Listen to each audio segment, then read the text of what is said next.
¿Qué son las circunstancias? Los filósofos dicen que son la forma en la que nos comunicamos con la realidad, con lo que nos rodea, con lo que nos pasa. Muchas veces la circunstancia es desde nuestro estado algo que no nos genera inconvenientes, sin embargo otras parece ponernos en dificultades. Y eso transforma en el modo en que vivimos. Muchas veces las circunstancias se traducen en personas que nos hacen la vida más deseable, sin embargo otras veces parece que quieren hacernos mal y lo logran. En definitiva, no estoy diciendo nada nuevo, porque lo difícil es impedirle a la circunstancia que genere un efecto transformador en nosotros, sea para la felicidad o lo que consideremos una dificultad. La circunstancia no debería sacarnos del eje de lo que Dios pretende que seamos. Pablo, allí en Gálatas capítulo 5, verso 22, dice que la paciencia es fruto del Espíritu Santo. ¿Pero a qué se refiere Pablo? Él va a usar una palabra para distinguir esta paciencia que es parte del fruto, que es macrotumía, que básicamente describe la anchura de ánimo. Esta palabra se asocia a la relación que tenemos con los demás. Es decir, no debemos reaccionar hacia las provocaciones que surjan de los demás. Algo así es cuando Pablo en Efesios capítulo 4, verso 2 dice que debemos andar de acuerdo a la vocación del llamado que Dios nos ha hecho. Y nos debe caracterizar el soportarnos con paciencia los unos a los otros en amor. Y no nos engañemos, hermanos. Siempre que hablamos del tema de la paciencia, o en su caso la impaciencia, hay alguien que se nos viene a la mente cuando comprendemos esto del compromiso al cual fuimos llamados. Pero Pablo aclara que es en amor. Y es que una cosa es no reaccionar, pero enraizarnos en un odio hacia esa persona. Otra cosa es hacerlo según el principio del amor. De hecho, Pablo en 1 Corintios capítulo 13, 4, cuando comienza a mencionar los aspectos que el amor contiene, dice que el amor es sufrido. Ahí usa la misma palabra que cuando dice que el fruto del Espíritu es paciencia. El amor sufre en los términos de gran ánimo y paciencia, porque confía en Dios. Esto no significa debilidad, todo lo contrario, es fortaleza interior capaz de refrenarse ante lo que indigna y cediendo los derechos de la respuesta al que juzga con rectitud. Nos recuerda mucho esto a Jesús, que cuando le maldecía, no respondía con maldición ni amenazaba, sino que encomendaba la causa al que juzga justamente, como bien dijo Pedro en su primera carta, capítulo 2, verso 23. Ahora, en la Biblia también hay otra palabra que describe a la paciencia. En griego es upomone, y creo que Sebastián nos había brindado algo de esta información. Y esta palabra no tiene nada que ver con la anterior, que significaba la paciencia en relación a no reaccionar a las provocaciones u hostilidad, sino que supone el permanecer bajo presión. Esta sí es la paciencia que depende de las circunstancias, de las situaciones difíciles. Algo que Santiago en el capítulo 1, verso 3 dijo que crece solo bajo las pruebas. Por eso Pablo se anima a decir en Romanos 12:12, sufridos en la tribulación. Esta paciencia es la que perfecciona el carácter cristiano, Santiago 1:4. Por eso Cristo mismo sufrió la cruz, soportó la presión de pasar por esa circunstancia, porque tenía la esperanza de que se sentaría a la diestra de Dios allí en Hebreos capítulo 12, verso 2. Y como Él, nosotros si ponemos nuestra mirada en su persona, en su obra, podremos esperar con paciencia y correr la carrera que tenemos por delante. A modo de resumen, podríamos decir que la paciencia, que es la del fruto del Espíritu, macrotumía, es paciencia con respecto a las personas, no reaccionamos. Mientras que upomone, que habla de la resistencia de soportar la presión, es aguantar cosas o circunstancias hostiles. Macrotumía está especialmente relacionada con el amor. El amor es sufrido, mientras que upomone está especialmente relacionada con la esperanza. Cristo soportó la cruz porque sabía y tenía esperanza de que se sentaría a la diestra de Dios. Así que tiene que ver con el resultado final. Aunque son una sola palabra en español, pueden tener un significado muy rico en su idioma original. Y es cierto, nuestra paciencia puede ser probada en ambas situaciones. Por ejemplo, cuando somos probados de acuerdo a la palabra que describe el fruto del Espíritu, esa paciencia Nosotros demostramos que somos hijos de Dios por cómo amamos. No respondemos ni reaccionamos, o al menos debería ser así.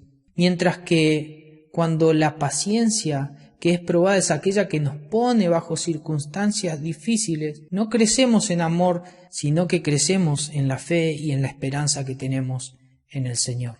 Es por esta razón que ambos términos están muy relacionados.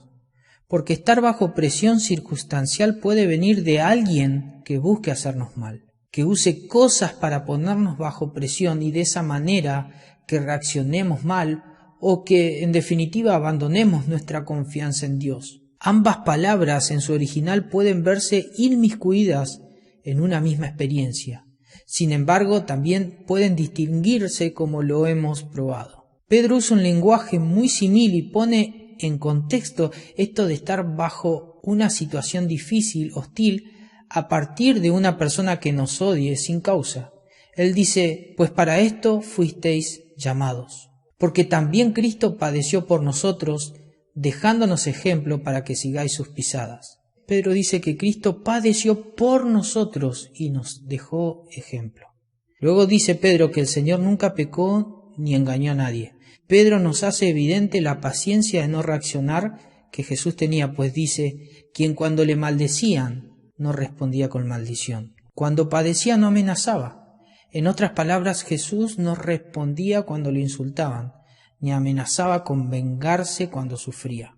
Pero ahora, hermanos, fíjense cómo Pedro se dirige a la paciencia de soportar con confianza la presión de la circunstancia, este upomone, y dice que encomendaba la causa al que juzga justamente. En otras palabras, dejaba su causa en manos de Dios, quien siempre juzga con justicia, y así soportaba con fe. Esto está en 1 Pedro capítulo 2 del 20 al 24. Para el apóstol Pedro todo esto es un buen fundamento para exhortarnos a ser pacientes como Jesús lo fue. Entonces él continúa diciendo en la carta, mas si haciendo lo bueno sufrís y lo soportáis, esto ciertamente es aprobado, agradable delante de Dios. Hermanos, si Cristo estuvo bajo presión y soportó la circunstancia de la cruz, de la misma forma que la contradicción de pecadores, lo hizo para que nuestro ánimo no decaiga en la desconfianza y sigamos corriendo pacientemente la carrera que tenemos por delante. Pero esta paciencia no es algo que nos pertenece. Esta es el resultado de la obra de Dios en nosotros, porque a Él primero le pertenece esta virtud. Moisés nos dice que Dios mismo proclamó el ser misericordioso y clemente, lento para la ira. En el idioma original significa ser paciente y grande en misericordia y verdad. Esto está en Éxodo 34:6. David repite en su tono poético y en repetidas ocasiones que compasivo y clemente es el Señor, lento para la ira. Dios es paciente y grande en misericordia. Salmo 103:8, 145:8. Pedro nos dice que el Señor no retarda su promesa, según algunos la tienen por tardanza, sino que es paciente para con nosotros, según Pedro 3:9. Pablo también, en reiteradas ocasiones, habla acerca de la paciencia y la misericordia que el Señor tuvo con él, mientras él había sido perseguidor de la iglesia. Allí en Romanos, por ejemplo, capítulo 2, verso 4, dice, o menospreciáis las riquezas de su benignidad, paciencia y longanimidad, ignorando que su benignidad te guía al arrepentimiento. Hermanos, si Dios es paciente y su espíritu transformador está en nosotros, deberíamos entender que esa virtud, la paciencia, no está entre las cosas añejadas y olvidadas, allí en el último cuarto habitáculo de nuestro corazón. Lo que pasa es que es mucho más fácil desear que sean pacientes con uno que practicar la paciencia, porque eso implica morir al sentido de pertenencia que tenemos con el orgullo que reclama los derechos. La paciencia implica dejarlos de lado, porque la paciencia viene de Dios y ésta nos inclina hacia el perdón, hacia la compasión. No podemos negarlo, hermanos. Esto no sucede. Y Jesús lo dejó en claro mediante una parábola allí en Mateo del capítulo 18, verso 21 al 35. Justo allí se da la instancia en la cual Pedro le pregunta al maestro, ¿cuántas veces debo perdonar a mi hermano? 7 veces. Jesús responde, no, Pedro, 70 veces 7. Y con esto Jesús no intentó poner un límite numérico al perdón, sino enseñarle a Pedro que el perdón de Dios no tiene los límites que los hombres le ponen. Así Cristo, después de dar esta respuesta a Pedro, comienza el desarrollo de esta parábola, donde va a contar el caso de dos deudores, y dice que el reino de los cielos, no cualquier cosa, sino el cielo, es decir, las reglas que vienen de allí, son semejantes a la historia que les contaré. Entonces comienza el Señor y dice: un rey quiso ponerse a cuenta con sus siervos. Entonces es traído uno que le debía 10.000 talentos. Y para que se entienda bien, el talento era la unidad monetaria de mayor valor en aquella época, y esta equivalía a 6.000 denarios. Un jornalero judío, un laburante normal, ganaba un denario en todo un día de trabajo, por lo que para ganar tan solo un talento, un jornalero tendría que trabajar 6.000 días, o mejor dicho, casi 20 años. Tener una deuda de 10.000 talentos sería para cualquier siervo impagable. Tardaría en pagarlo unos 200.000 años.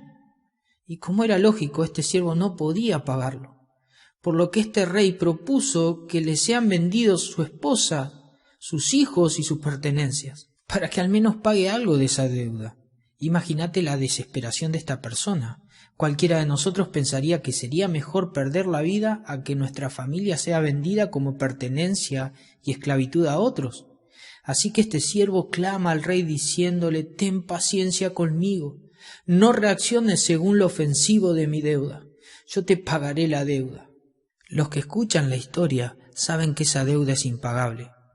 Imagínate, hermano, lo que ganás en un día, un denario actual. Multiplicalo por 6.000, lo que sería un talento, y luego multiplicalo también por 10.000, que son los 10.000 talentos que este hombre debía. Esa era la deuda. Saben que este rey fue movido a misericordia. No solo le soltó, sino que le perdonó la deuda a este siervo. Se la perdonó. No hay deuda. Y cuando ya no hay deuda, debería haber agradecimiento y un corazón transformado. Pero Jesús decide darle un giro a esta historia, un sorpresivo cambio. Y dice que este siervo apenas sale de la presencia del rey perdonador, encuentra a uno de sus consiervos que le debía solo 100 denarios, solo 100, y comenzó a exigirle y a ahogarle diciendo que le pague la deuda. Y este consiervo le decía: ten paciencia, yo te lo pagaré. A diferencia del rey perdonador, este siervo envía a su compañero de trabajo a la cárcel hasta que pueda pagar. Esta situación llega a los oídos del rey y hace llamar a este siervo malvado y le hace recordar la misericordia con la que había sido tratado, y lo entrega a los verdugos, a la tortura, hasta que pueda pagar. Y el Señor termina haciéndonos recordar que así son las reglas del cielo, y dice: así también mi Padre Celestial hará con vosotros, si no perdonáis de todo corazón cada uno a sus hermanos sus ofensas. Jesús no nos está invitando a que seamos ofensivos, sino a que seamos pacientes, porque la paciencia es un camino hacia el perdón. Nuestro corazón, que tiene tendencia al orgullo, al olvido, requiere ser guiado por virtudes como la paciencia, para que seamos capaces de navegar este mundo tan hostil, animándonos y soportándonos los unos a los otros en el amor de Dios. Y la paciencia no es un camuflaje a una raíz de amargura, hermanos. Dios quiere que seamos compatibles con ese Rey que es tan paciente y misericordioso, porque ese Rey nos hace recordar a uno que perdonó toda nuestra deuda, a Jesús. Así que, hermanos, sea por circunstancias difíciles o personas hostiles, que el Señor nos ayude a evidenciar la paciencia, porque cuando seamos pacientes, seremos como Él. Bendiciones.